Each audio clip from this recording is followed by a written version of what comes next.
202 رات شہرزاد نے کہا، جب ایک عورت کے غلام اس بھنگڑی کو پکڑ کر لے گئے اور اس کا خیال ہوا کہ اب اسے سزا دی جائے گی، اور جب اسے ایک حمام میں لے گئے اور 3 کنیزوں نے آ کر اس سے کہا کہ اپنے پھٹے پرانے کپڑے اتار ڈال، تو بھنگڑی نے امیر حج کو اپنی کہانی سناتے ہوئے بتایا کہ جب کنیزوں نے مجھ سے کہا کہ اپنے پھٹے پرانے کپڑے اتار ڈال تو میں نے اپنے کپڑے اتار دیے۔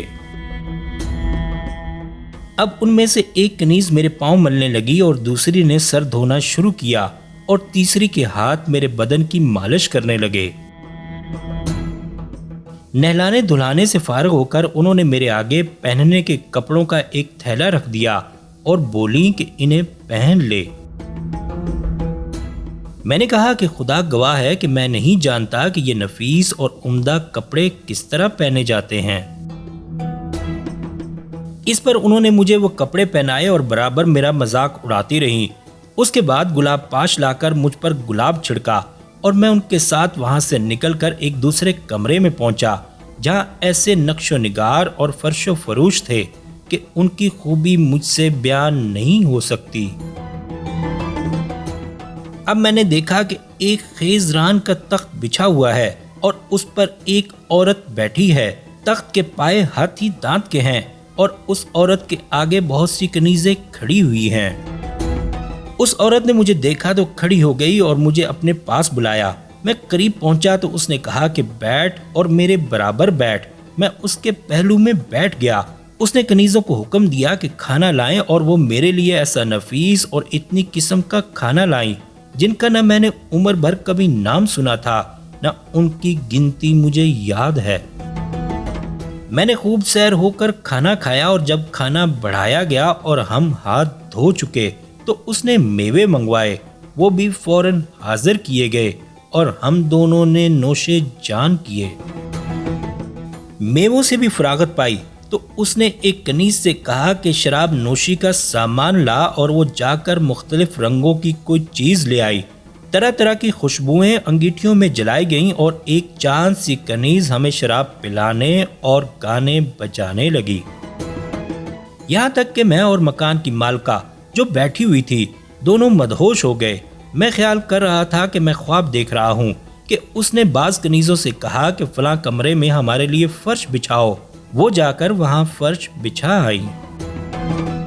اب اس عورت نے میرا ہاتھ پکڑا اور مجھے اس کمرے میں لے گئی جہاں فرش بچھایا گیا تھا اور ہم دونوں ساتھ ساتھ صبح تک سوتے رہے۔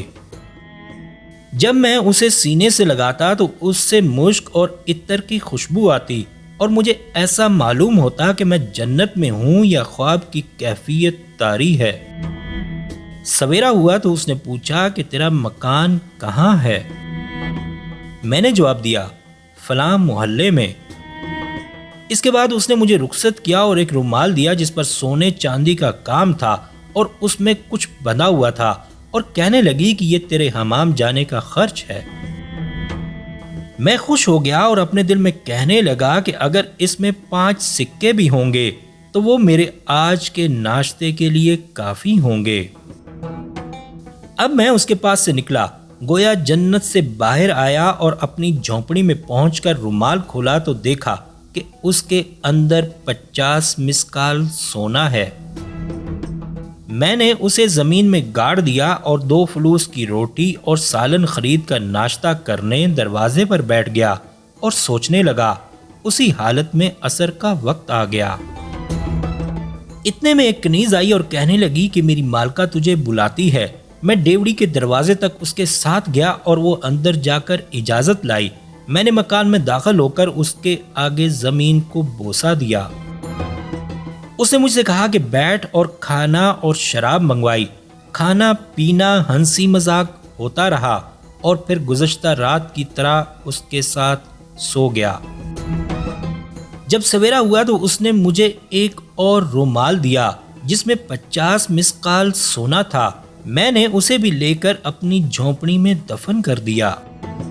7 دن تک یہی صورت رہی کہ میں روزانہ عصر کے وقت اس کے پاس جاتا اور علی صبح اس سے رخصت ہو کر اپنے گھر چلا آتا۔